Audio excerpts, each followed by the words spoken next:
بسم الله الرحمن الرحيم. الرحمن علم القرآن خلق الإنسان علمه البيان. الشمس والقمر بحسبان والنجم والشجر يسجدان والسماء رفعها ووضع الميزان ألا تطغوا في الميزان وأقيموا الوزن بالقسط ولا تخسروا الميزان والأرض وضعها للأنام فيها فاكهة والنخل ذات الأكمام والحب ذو العصف والريحان فبأي آلاء ربكما تكذبان خلق الإنسان من صلصال كالفخار وخلق الجان من مارج من نار فبأي آلاء ربكما تكذبان رب المشرقين ورب المغربين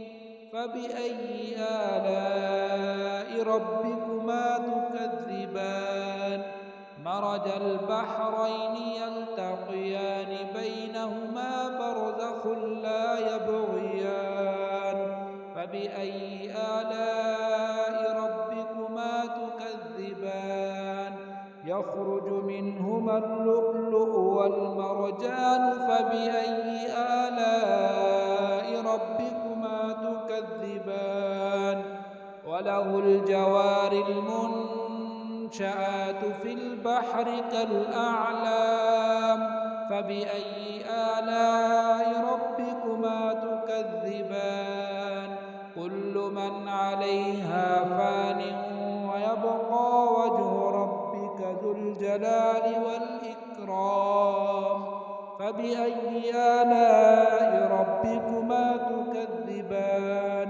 يسأله من في السماوات والأرض كل يوم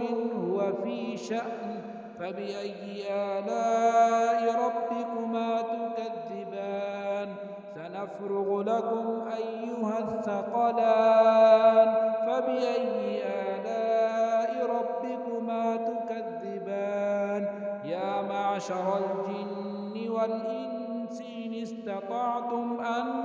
تنفذوا من أقطار السماوات والأرض فانفذوا لا تنفذون إلا بسلطان فبأي آلاء ربكما تكذبان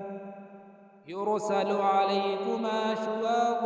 من نار ونحاس فلا تنتصران فبأي آلاء ربكما تكذبان فإذا انشقت السماء فكانت وردة كالدهان فبأي آلاء ربكما تكذبان فيومئذ لا يسأل عن ذنبه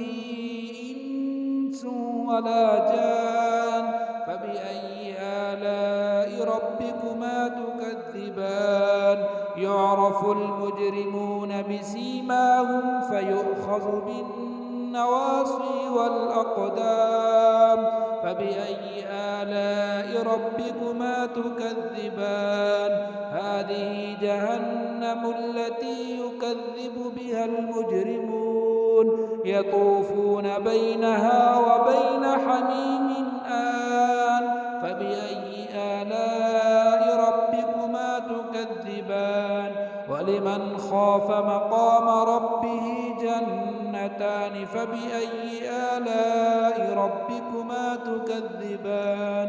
ذواتا أفنان فبأي آلاء فيهما عينان تجريان فبأي آلاء ربكما تكذبان فيهما من كل فاكهة زوجان فبأي آلاء ربكما تكذبان متكئين على فرش بطائنها من استبرق وجنى الجنتين دان فبأي آلاء ربكما تكذبان فيهن قاصرات الطرف لم يطمثهن إنس قبلهم ولا جان فبأي آلاء ربكما تكذبان كأنهن الياقوت والمرجان فبأي آلاء ربكما تكذبان هل جزاء الإحسان إلا الإحسان فبأي آلاء ربكما تكذبان ومن دونهما جنتان فبأي آلاء ربكما تكذبان مدهامتان فبأي آلاء ربكما تكذبان فيهما عينان نضاختان فبأي آلاء ربكما تكذبان فيهما فاكهة ونخل ورمان فبأي آلاء ربكما تكذبان فيهن خيرات حسان فبأي آلاء ربكما تكذبان حور مقصورات في الخيام فبأي آلاء ربكما تكذبان لم يطمثهن إنس قبلهم ولا جان فبأي آلاء ربكما تكذبان متكئين على رفرف خضر وعبقري حسان فبأي آلاء ربكما تكذبان تبارك اسم ربك ذي الجلال والإكرام